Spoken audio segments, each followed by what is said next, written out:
Here are some free tools that you can use to come up with your brand identity. First, let's figure out what colors you're going to use. If you already have a color that you're passionate about, that might be the best way to start out. But if you have no idea for what color you like or any sort of color palette, Design Seeds is a great website to start out with. I love just browsing on this website. It's actually design-seeds.com. I'm going to include links to all of these tools in the next lesson so you can easily get to them. Basically, you can go on here. I like just going up to the blog and kind of scrolling through. What they do is they find images and then they take colors from those images and come up with a color palette.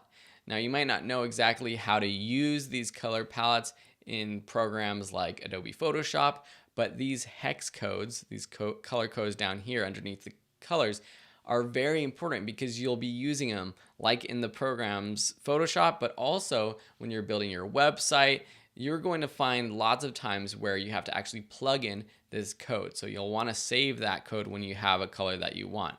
So Design Seeds is a great way just to get inspiration, and maybe there's a color palette that you end up liking. Having one main color is a good idea because people can identify your brand with that color, but then having supplemental colors helps you change it up because you don't always want to be posting photos and graphics with just one color. It's better to have a few, and if they complement each other and look good, that's even better. You don't want to just pick random colors. This is one way to kind of pick random colors together. They're from photos, so they look good. But there's other ways to find more scientifically get color palettes. Peloton is one website, peloton.com.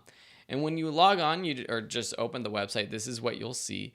You can move this color around over here if you want, or if you have a single color code that you like, you can type it in here in the base color. So I have my base color, which is this teal color. And then with Peloton, what you can do is change the complementary colors. So here it's complementing it with shades. So you have these lighter shades, darker shades. But if you click these little dials up here, you get different types of complementary colors. Adjacent colors, triad, tetrad, if you want 4. And then you can save this by doing share palette or export. So this is one way to get quickly scientific colors that complement each other. Colors or Coolors, COOLORS.co, is how I came up with my color palette for Video School Online. If you click generate up here at the top, what you can do is just sort of scroll through different palettes. So you press the space bar to generate a new palette. But what happens is if you do have that single color that you have already to start out with, or if you like one of these, you can lock it in place and then scroll through more options. So for example, if I go down here and edit it and turn it into my teal option, and then I click lock, and then I press spacebar, it will scroll through different palette colors except for that one that I've locked. So what I basically did was sat here, I did this, I scrolled through some, and then I was like, okay, well, I actually kind of like this one that kind of matches the style, so I'll lock it.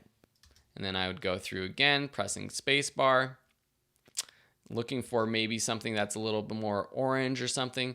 This is close, but it's a little too sort of saturated. I want a little bit more gray. So what I can do is adjust. So I can take this, I can adjust the saturation down a little bit to get more of the tone that I'm looking at. I can make it darker, brighter, etc. So let's just make it a little darker, a little less saturated. Okay, cool. Then I can lock it. So you can kind of do that and keep doing it and then export it or save it. And I use this all the time. I have my colors that I use 5 colors in all my graphics now. So that's colors. What about photos? Photos are a big part of any brand. And if you're not a photographer and if you don't have a budget to shoot photos for your brand, you're going to be trying to find photos online. There are great websites that you can purchase stock photos from, but what about some good high quality free photos? There are 3 websites I want to mention. One is unsplash.com, the next is pexels.com, and the next is pixabay.com. And don't worry, I'm going to include links to all of these in the next lesson so you can easily get to them. As you can see, automatically when you go on these websites, the quality of the photo is super high. Now, the catalog isn't huge, but for most companies, for most brands, you'll find some super duper high quality photos. So for example, for me, I do a lot of video production kind of things. So when I type in video, I get a lot of cool stuff. People carrying cameras, individual cameras, and these, while I would like to go out and shoot photos myself, sometimes it's just easier to find photos for free.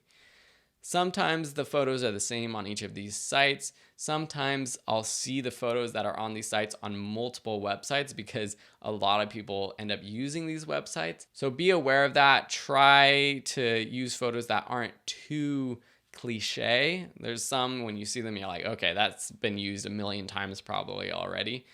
But use them as you see fit. All of these websites, it's free to use for commercial or non-commercial uses. Lastly, fonts. You have all your traditional fonts probably on your computer, but maybe you want to find a font that's more unique for your brand. A couple websites are dafont.com, dafont.com, and fontsquirrel.com. Fontsquirrel.com, all of these should be free to use fonts for commercial purposes. With dafont.com, when you find a font, you have to make sure that it says free for personal use. And it will say over here on the right hand side. You can search by style. So say you're looking for something that's a little eroded look or something like that. You can see all these eroded looks. You can even type in your brand. Say you're trying to come up with a logo or something. So say I do video school online. I can see what these would look like in video school online. Ooh, super cool, video school online. And I could even search by free for commercial use. So 100% free, that's what I would select, not just free for personal use. And here are the ones that are free for personal and commercial use. Font Squirrel is the same thing, but all of them should be 100% free for commercial use. Remember though, simplicity is the key with brand graphics. It's more timeless, so don't go too crazy with a font. I'll bet that if you pick something that's a little too creative, that a year or two down the road, you're going to be wishing that you picked something a little bit more clean. Thanks so much. I hope you enjoyed these resources, and we'll see you in the next lesson.